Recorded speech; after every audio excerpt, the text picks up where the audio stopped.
नंद Kesari news में आपका स्वागत है। मैं हूं दीपक दिलेर। प्रस्तुत है आज के मुख्य खबर। आप देख रहे हैं मुद्दे की बात। नमस्कार, नंद केसरी न्यूज चैनल पर दर्शकों का एक बार से हम फिर स्वागत करते हैं। दर्शकों को बता दें कि मुद्दे की बात में आज हमारे मेहमान हैं अखिल भारतीय गुर्जर देव सेना संस्था के राष्ट्रीय कार्यकारी अध्यक्ष भीम सिंह गुर्जर जी। भीम सिंह गुर्जर जी भारतीय जनता पार्टी के नेताजी भी हैं और ये खंडवा जिले से ये आते हैं। आज हमारे बीच में यहाँ मौजूद है भीम सिंह गुर्जर जी। आपका नंद केसरी न्यूज चैनल पर स्वागत है। बहुत बहुत नमस्कार दीपक जी। जी गुर्जर जी, सबसे पहले तो चर्चा को शुरू करें तो सबसे पहले जरा आपके बारे में हमें कुछ जानना है, हमारे दर्शकों को जानना है। जी भीम सिंह गुर्जर जी, आप भारतीय जनता पार्टी में कब से हैं और ये जो आपने जो संस्था बनाई है अखिल भारतीय गुर्जर देव सेना संस्था, इसके बारे में थोड़ा सा हमारे दर्शकों को बताइए। अखिल भारतीय गुर्जर देव सेना संस्था लगभग 2004 से चल रही है, लेकिन जिसमें मैं आया हूँ 2016 से, और 2016 में इसका स्वरूप जो है पूरा अखिल भारतीय स्तर पे हमने इनको इस संस्था को किया है और ये लगभग 12 प्रदेशों में काम कर रही है। हमारे राष्ट्रीय अध्यक्ष आदरणीय पूर्व विधायक फिल्मकार भैरव सिंह जी गुर्जर खारची के पूर्व विधायक रहे हुए राजस्थान से हैं जी। और आज हमारा जो संगठन है समाज में काम कर रहा है और राष्ट्रीय विचारधारा से जुड़कर हमारा संगठन काम कर रहा है। कोई राष्ट्र विरोधी गतिविधियों में शामिल कभी हुआ नहीं और इस प्रकार के अगर कोई कृत्य करते हुए नजर आते हैं हमारे संगठन में तो हम तत्काल बाहर भी करते हैं। तो हमारी पुरानी संस्कृति गुर्जर समाज की जो है, हमारा पूर्व जो इतिहास है उसको संवारना सजाना और हमारे भगवान देवनारायण के जो बताए हुए मार्ग हैं उस पर समाज को चलना और उस पर आगे बढ़ना, इसके लिए हम प्रयास करते हैं कि बस समाज इन्हीं आचरणों को अपने अंदर उतारें। हम गाय को हम अपनी माता मानते हैं। ये गुर्जरों का ही सबसे बड़ा योगदान है कि गायों को संरक्षण करना। ये भगवान देवनारायण की गुर्जरों के लिए एक सीख थी। गुर्जर जी, आपने ये भगवा धारण किया हुआ है, आप भारतीय जनता पार्टी के भी नेता हैं, तो ये भारतीय जनता पार्टी में आप क्या हैं और क्या जिम्मेदारियां हैं पार्टी की तरफ से आपको, और आप भारतीय जनता पार्टी में कब से हैं? गुर्जर समाज वैसे ही भगवा समाज है, इन्होंने देश की रक्षा की है और भगवा हमारा राष्ट्रीय चिन्ह भी है, हमारा सनातन का चिन्ह भी है और गुर्जर समाज सनातन से जुड़ा हुआ है। भारतीय जनता पार्टी से स्वाभाविक रूप से जुड़े हुए हैं। हमारे पिताजी जनसंघ के ज़माने से ही भारतीय जनता पार्टी के साथ में हैं। हालांकि उन्होंने कभी कोई चुनाव नहीं लड़ा, वो कभी गांव के सरपंच और पंच भी नहीं बने, लेकिन उन्होंने कभी कांग्रेस का समर्थन नहीं किया। राष्ट्रवादी विचारधारा से जो पार्टी चलती है, हमारा परिवार उसी पे आज तक चलता आ रहा है और मैं परिवार में पहला व्यक्ति हूं जो एक पार्टी में रहकर काम कर रहा हूं। आज जिस पद पर भी हूं मैं, लेकिन मैं पार्टी की सेवा करने का पूरा प्रयास कर रहा हूं। नहीं, आपके पास भारतीय जनता पार्टी को कोई दायित्व है या कोई? मैं सामाजिक संगठन के साथ में उसका कार्यकारी अध्यक्ष होने के बाद में एक जो भारतीय जनता पार्टी के साथ में एक संस्था मिलकर काम करती है, पिछड़ा वर्ग महापंचायत, उसका मैं प्रदेश उपाध्यक्ष हूं। भारतीय जनता पार्टी के ओबीसी मोर्चा का मैं खंडवा जिला का उपाध्यक्ष भी हूं। गुर्जर जी, आपने बात गुर्जर समाज की, तो मैं यहाँ पर जो है एक सवाल को जो है यहाँ पर उठाना चाहता हूँ, आपसे पूछना चाहता हूँ, क्योंकि आप गुर्जर समाज के राष्ट्रीय कार्यकारी अध्यक्ष भी हैं।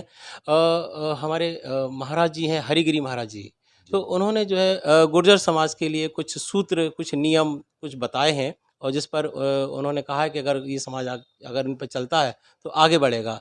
तो आपको क्या लगता है कि क्या गुर्जर समाज जो है हरिगिरी महाराज जी के बताए रास्ते पर चल रहा है? मैं हरिगिरी महाराज जी को प्रणाम करता हूं। हरिगिरी जी महाराज गुर्जर समाज में पैदा हुए, लेकिन वो सर्व समाज के हैं और चंबल क्षेत्र जो पहले डाकुओं का क्षेत्र माना जाता था, आज वो एक हरिगिरी महाराज जी के बताए हुए विचारों पर चलने का प्रयास सर्व समाज कर रही गुर्जर समाज के साथ साथ। उन्होंने खास करके नशा यानी कि दारू का पूर्ण निषेध किया है, समाज पे जुर्माना भी लगाने की बात कही है। उन्होंने दहेज प्रथा को पूरी तरह बंद करने का मृत्यु भोज पर भी उनका अंकुश। हाँ, उन्होंने दहेज प्रथा को बंद करना, मृत्यु भोज को बंद करना, ये उन्होंने गांव-गांव जाकर एक अलग जगाई है, जिससे गुर्जर समाज को तो फायदा हुआ है, अन्य समाज भी उनके साथ में उनके बताए हुए रास्तों पर चल रही है। और ये बहुत ही एक सकारात्मक एक संत का जो है विचार है, वो समाज कहीं ना कहीं उसको धारण कर रही है, समाज उसको समझ रही है और उससे उसका समाज का बहुत फायदा भी हुआ है। कि अभी हम बात कर रहे थे हरिगिरी महाराज जी की। अब हम वापस जो है आपके क्षेत्र में लौट करके आते हैं, क्योंकि आप खंडवा जिले से आते हैं, मांधाता विधानसभा से आते हैं। तो गुर्जर जी, भारतीय जनता पार्टी के किन नेताओं से आप प्रभावित हैं, किनका आपको सानिध्य प्राप्त होता है, और जो आपकी विधानसभा है मांधाता, तो वहाँ पर आपकी क्या गतिविधियाँ चल रही हैं, थोड़ा हमें ज़रा अवगत कराइए। देखिए, भारतीय जनता पार्टी एक कैडर बेस्ड पार्टी है और इसमें बड़े बड़े नेता हुए हैं। हम सभी से प्रभावित हैं क्योंकि एक विचार को लेकर चलने वाली पार्टी है। जी। लेकिन मैं जिनके करीब रहा हूं, जिनका सानिध्य मुझे प्राप्त हुआ है, वो हमारे आदरणीय भूतपूर्व मुख्यमंत्री शिवराज सिंह जी चौहान, वो उनका मुझे बड़ा स्नेह मिला है, मिल रहा है। जी। और वर्तमान मुख्यमंत्री आदरणीय डॉक्टर मोहन यादव जी हैं, उनसे मेरे बहुत अच्छे संबंध रहे हैं। अब प्रोटोकॉल का है कि हमेशा मिल नहीं पाते, वो अलग है, लेकिन बहुत अच्छे संबंध उनसे रहे हैं। केला जी से भी बहुत अच्छे संबंध है। नेता तो संबंध मिलना हमारा होता ही रहता पार्टी के कारण। और हमारा जो विधानसभा क्षेत्र है मानधाता, वहाँ हमारी गतिविधि लगातार किसानों के साथ में, जो जिनको ज़रूरत है जिस चीज़ की भी, वो या तो किसी को कह नहीं पाते, वो अगर मेरे से कोई अगर वो किसी चीज़ के लिए कहते हैं, मैं उनके बीच में हमेशा रहता हूँ, उनकी हमेशा कोशिश करता हूँ कि इनकी समस्या का समाधान हो। ये मेरा प्रयास रहता है। कुछ अभी कांवड़ यात्रा भी निकाली जा रही है, तो ये तो धार्मिक कार्य है, तो लगातार हमारा प्रयास मेरा रहता है कि मैं अपनी क्षेत्र की जनता के बीच में रहूं, उनकी समस्या का समाधान करने का प्रयास करूं। तो नेताजी, बात अपनी राजनीति की चल रही है, तो राजनीति में से जुड़ा हुआ मेरा अगला सवाल भी है, जो काफ़ी महत्वपूर्ण है आपके लिए और आपके समाज के लिए। ऐसा देखा जाता है कि जो है आज की जो राजनीति है वो कहीं ना कहीं जातिगत आधार पर है। तो भारतीय जनता पार्टी में गुर्जर समाज कहाँ पर है, और कितना सम्मान अभी तक गुर्जर समाज को मिला है भारतीय जनता पार्टी से?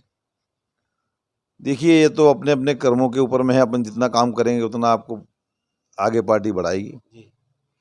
अगर समाज के अधिक से अधिक जुड़ाव पार्टी में कभी करेंगे तो पार्टी निश्चित तौर से मेरे ख्याल से समाज पे ध्यान देगी। अभी बंसीलाल जी हैं, अभी हमारे राज्यसभा सदस्य, मंदसौर से आते हैं, वो मध्य प्रदेश से, वो अभी राज्यसभा के सदस्य हैं। तो ऐसे पहले रुस्तम सिंह जी भी रहे हैं। धीरे धीरे अभी पार्टी में गुर्जर समाज की स्थिति ठीक ठाक हो रही है। कंसना जी अभी मंत्री हैं, हमारे सचिन बिरला जी हैं, नारायण पटेल जी हैं, 3 हमारे विधायक हैं, 1 सांसद हैं। तो समाज की स्थिति अभी निरंतर भारतीय जनता पार्टी में सुधर रही है और जैसे जैसे काम करते जाएंगे। भाजपा में गुर्जर समाज को सम्मान मिल रहा है, आप ये मान लें, ये मान लिया जाए कि भारतीय जनता पार्टी में गुर्जर समाज को सम्मान मिल रहा है? हाँ, बिल्कुल, काम कर रहे हैं, उनको सम्मान मिल रहा है। और देखिए, काम करेंगे तो सम्मान मिलेगा, हम तो ये मानते हैं।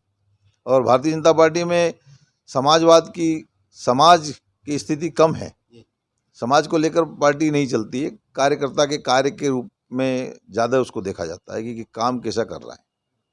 आज मुद्दे की बात में हमारे बीच में जो मेहमान हैं, अखिल भारतीय गुर्जर देव सेना संस्था के राष्ट्रीय कार्यकारी अध्यक्ष भीम सिंह गुर्जर जी हैं, और आप भाजपा के नेता भी हैं।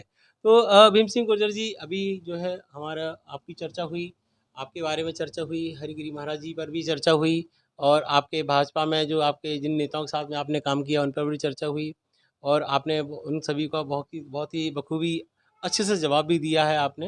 अब मैं फिर से जो है आप पर ही फिर से आता हूँ। भीम सिंह गुर्जर जी, हमने सुना है कि आप जो है लेखन भी बहुत अच्छा करते हैं। बीच में मुझे आपका एक आर्टिकल पढ़ने को मिला था। चीन तिब्बत विवाद पर आपने कोई एक आर्टिकल लिखा था। उसके बारे में मैंने भी कुछ लोगों से पूछा था, भाई भीम सिंह गुर्जर जी से ज़रा हमारी बात कराइए, कौन है, क्या है? तो उसको वो मेहनत जो है आज हमारी जो यहाँ पर जो सफल हुई है और आज हमारे बीच में आप यहाँ पर हैं। तो ये आपने जो लेख लिखा था, ये क्या था ये लेख? एकदम अचानक ये कैसे लेख आया ये आपके ज़हन में? प्रेमा खांडू जी हैं अरुणाचल प्रदेश के मुख्यमंत्री। जी, मेरे जहन में ये बहुत दिनों से ये बातें थी कि हमारी बॉर्डर चीन के साथ में बिल्कुल भी नहीं लगती। चूँकि मैं लिखता हूँ एक लेख एक निश्चित जगह तक होता है, लेकिन एक जब बड़ा व्यक्ति जब कोई बात को बोलता है तो उसकी बात को ज़्यादा तवज्जो मिलती है और होना भी चाहिए, वो उसको ज़्यादा सुनते हैं। प्रेमा खांडू जी ने कहा था कि चीन और भारत की सीमा बिल्कुल भी नहीं लगती। चीन की सीमा भारत से बिल्कुल नहीं लगती, लेकिन आज कहेंगे, मैं ये बात बोलूँगा तो लोग कहेंगे ऐसा क्यों? बिल्कुल सही। चीन तो पूरा उत्तर और उत्तर पूरब पूरा चीन की बॉर्डर से लगा हुआ है, बिल्कुल। पर बीच में तिब्बत है जी, और तिब्बत हमारे भारत की पूर्व सरकारों की गलती से चीन के पास गया है। जी, हमने हस्तक्षेप नहीं किया है। पंचशील सिद्धांतों को अपने एक तरफा दोस्ती के कारण हमने तिब्बत को आसानी से चीन को दे दिया है। आज उसकी निर्वासित सरकार भारत में है, दलाई लामा उनका प्रतिनिधित्व करते हैं। तो जब चीन पूरा उत्तर और उत्तर पूरब तरफ अरुणाचल प्रदेश, कश्मीर से लगा के अरुणाचल प्रदेश तक, जब तिब्बत हमारे सीमा के साथ में लगा हुआ है, नेपाल और भूटान से छूते हुए अरुणाचल प्रदेश तक गया हुआ है, इतना बड़ा भूभाग तिब्बत देश का है, देश है वो, जिस पे चीन ने अतिक्रमण किया हुआ है। मैंने ये कहा कि जब प्रेमा खांडू जी ने ये बात को कही, एक नेता ने बहुत बेहतरीन विचार उन्होंने रखे थे, तो हमें ये दुखती हुई नब्ज को दबाते रहना चाहिए चीन की, जी, जी, कि चीन इस प्रकार की बातों को, हमको जो किसी भी प्रकार से हमको डिमोलाइज करने का प्रयास करता है, जी, जी, हर प्लेटफॉर्म पे हमें जाना चाहिए। और हर प्लेटफॉर्म पे आज के प्रधानमंत्री बहुत डायनेमिक काम करते हैं। जी, उनकी बात को दुनिया सुनती है, दुनिया मानती है, जी, उनकी तरफ पूरी दुनिया देख रही है। जी, तो इसलिए ये बात कि भाई चीन का भारत का कोई विवाद नहीं, क्योंकि चीन और भारत के बीच में तिब्बत आता है, जी, तो हमें तिब्बत की स्वतंत्रता के लिए हमें पहल करनी चाहिए। जी, और इसी में मैंने एक बलूचिस्तान का भी कहा था। जी, बलूचिस्तान का तो गाए बगाए हमारे प्रधानमंत्री इस बात को, और हमारे देश के लोग भी कहते रहते हैं कि बलूचिस्तान को आज़ादी दिलाना चाहिए, क्योंकि बलूचिस्तान पर बलात् कब्जा करके पाकिस्तान ने रखा है। जी, जी, बलूचिस्तान स्वतंत्रता के समय पर जी, भारत में मिलना चाहता था, जी, लेकिन उस समय तत्कालीन जो भी नेता थे, जी, नाम लेने से फायदा नहीं, उन्होंने भारत में उसको मिलाने से इनकार कर दिया कि बीच में पाकिस्तान आएगा। अरे तो भाई पाकिस्तान, पूर्व पाकिस्तान भी तो भारत को क्रॉस करके गया था। जी, आज का बांग्लादेश, वो भी तो चीन पाकिस्तान था। जी, तो फिर हम बलूचिस्तान को भारत में क्यों नहीं मिला सकते थे? लेकिन इस प्रकार की जो कमियां जो थी, जो पूर्व में कर चुके थे, अब हमें उसमें एकाएक तो हम सुधार नहीं कर सकते, लेकिन उसको सने सने धीरे धीरे हम इस बात को दुनिया के हर प्लेटफॉर्म पर उसको रखें। इस विषय में मैंने वो पूरा एक लेख लिखा था, जी, जिसको आपने पढ़ा होगा। आपने पढ़ा, उसके लिए धन्यवाद। जी, जी। मेरी बात को लोगों तक नहीं, पहुंचाने के लिए भी हमें उस धन्यवाद। लेख को पढ़ने के बाद मालूम पड़ा कि आप लेखन का कार्य भी करते हैं जी, और आप कर लेते हैं साहब। और हमने सुना है कि आप कविता भी करते हैं। तो कविता का भी जो हम आपकी कोई मौलिक रचना है आप देखिए, मैं अभी कविता, उसको मैं बाद में पूछूंगा आपसे, उस जी जी कविता जी, पर बाद में आएंगे। एक सवाल रहता है भीम सिंह गुर्जर जी, हमारे युवाओं के लिए क्या है कि इस इंटरव्यू को हम जरा थोड़ा सा युवाओं के लिए भी हम इसको फोकस करेंगे। कई युवा हैं वो राजनीति को देखते हैं और वो भी जो है इस राजनीति में वो आना चाहते हैं। तो चूंकि आप भी जो है राजनीति में आप पारी खेल रहे हैं और आप भी जो है अपना भविष्य तलाश रहे हैं, तो इन युवाओं के लिए आप क्या संदेश देंगे, क्या कहना चाहेंगे कि वो राजनीति में आए तो क्या सोच लेकर के आए? देखिए, मेरा मानना है कि राजनीतिक दो प्रकार की होती है, एक सैद्धांतिक, एक व्यवहारिक। जी, सिद्धांत किसी संगठन ने अगर किसी व्यक्ति के द्वारा एक सिद्धांत को बनाया है, जैसा जनसंघ और भारतीय जनता पार्टी का विचार स्वर्गीय श्यामा प्रसाद मुखर्जी के विचारों पर चलता है, संघ के विचारों को फॉलो करता है, हम जो भारतीय जनता पार्टी की बात करते हैं वो एक राष्ट्रीयता का मुद्दा लेकर चलती है। उनके पूर्व के नेताओं ने बहुत परेशानियां उठाई है, वो आसानी से लाभ प्राप्त कर सकते थे, लेकिन उन्होंने कठिन राह को चुनकर आज देश में जो आज विकास हो रहा है, देश में सनातन की जो बातें हो रही है, वो उनके उन कठिन प्रयासों और कठिन रास्तों पर चलकर जो प्रयास करके जो सफलता प्राप्त करी है, उसका आज फल हमें जो है मिल रहा है। मेरा मानना है कि युवाओं को तत्कालिक लाभ के संदर्भ में विचार नहीं करना चाहिए, उन्होंने दीर्घकालीन सोचना चाहिए और एक सिद्धांत के ऊपर उन्होंने आगे बढ़ना चाहिए। राजनीति बहुत अच्छी चीज़ है, राजनीति को लोग गलत समझते हैं, लेकिन अच्छे आदमी अगर राजनीति में नहीं आएंगे तो खाना पूर्ति अवश्य होगी। खालिस्तान की पूर्ति कौन करेंगे? मूर्ख लोग करेंगे, बेईमान लोग करेंगे, आपका शोषण करने वाले करेंगे। अगर आप अच्छा विचार रखते हैं तो निरंतर कार्य करते रहिए, संगठन से जुड़ते रहिए, संगठन को बढ़ाते रहिए, संगठन के विचारों को फॉलो करते रहिए। मैं युवाओं को ये सलाह देता हूं कि लेकिन उन्होंने कठिन राह को चुनकर आज देश में जो आज विकास हो रहा है, देश में सनातन की जो बातें हो रही है, वो उनके उन कठिन प्रयासों और कठिन रास्तों पर चलकर जो प्रयास करके जो सफलता प्राप्त करी है, उसका आज फल हमें जो है मिल रहा है। मेरा मानना है कि युवाओं को तत्कालिक लाभ के संदर्भ में विचार नहीं करना चाहिए, उन्होंने दीर्घकालीन सोचना चाहिए और एक सिद्धांत के ऊपर उन्होंने आगे बढ़ना चाहिए।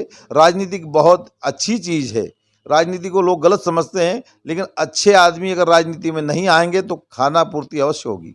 खालिस्तान की पूर्ति कौन करेंगे? मूर्ख लोग करेंगे, बेईमान लोग करेंगे, आपका शोषण करने वाले करेंगे। अगर आप अच्छा विचार रखते हैं तो निरंतर कार्य करते रहिए, संगठन से जुड़ते रहिए, संगठन को बढ़ाते रहिए, संगठन के विचारों को फॉलो करते रहिए। मैं युवाओं को ये सलाह देता हूं कि आप तत्कालिक लाभ को छोड़कर दीर्घकालीन विचार को आगे रखकर पार्टी या संगठन जिससे जुड़ते हैं उनके विचार को आप फॉलो कीजिए। और मैं तो कहता हूँ भारतीय जनता पार्टी से अधिक जुड़िए, क्योंकि एक राष्ट्रवादी विचारधारा की पार्टी मात्र भारतीय जनता पार्टी है और हमारा खानदान उसी पे चल रहा है।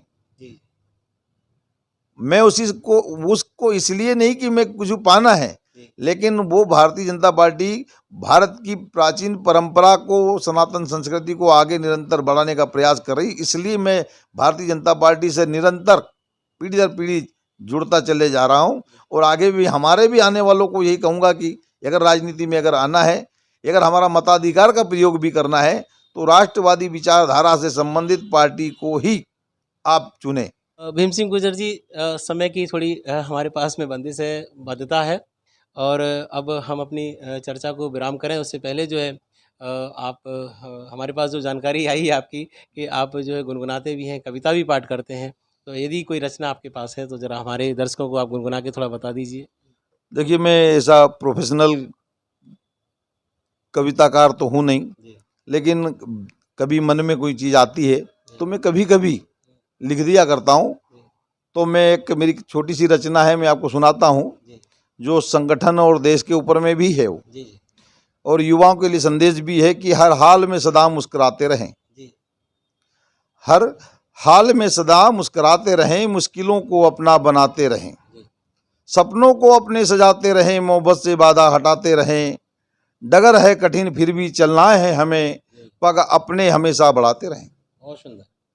अंधेरा भी है छट जाएगा वक्त पर, अंधेरा भी है छट जाएगा वक्त पर, रोशनी की आस लगाए रहें, वक्त रुकता नहीं कभी एक जगह, वक्त रुकता नहीं कभी एक जगह, दोस्त वक्त को ही अपना बनाते रहें, हर हाल में सदा मुस्कुराते रहें, हर हाल में सदा मुस्कुराते रहें, हर हाल में सदा मुस्कुराते रहें, हर हाल में सदा मुस्कुराते रहें। तो अभी आपने जो वार्ता देखी, ये थे भीम सिंह गुर्जर जी, जो कि अखिल भारतीय गुर्जर देव सेना संस्था के राष्ट्रीय कार्यकारी अध्यक्ष थे, और आप भारतीय जनता पार्टी के नेता भी हैं, और बढ़िया ये काम करते हैं। और इनमें हमने आज जो है हमने दो खूबियाँ देखी। राजनीति तो सभी करते हैं, समाज सेवा तो सभी करते हैं, आज हमने जो है इनका एक साहित्य चिंतन भी देखा और आज हमने इनके कंठ से कविता पाठ भी हमने सुना। तो नंद केसरी न्यूज़ चैनल में आज जो है मुद्दे की बात में हम इस वार्ता को यहीं पर विराम करते हैं और अगले फिर किसी हस्ती के साथ हम फिर एक बार हाजिर होंगे। तब तक के लिए हमें इजाज़त दीजिए। नमस्कार। आज के समाचारों में इतना ही। कल हम फिर हाजिर होंगे। तब तक के लिए हमें इजाज़त दीजिए। नमस्कार।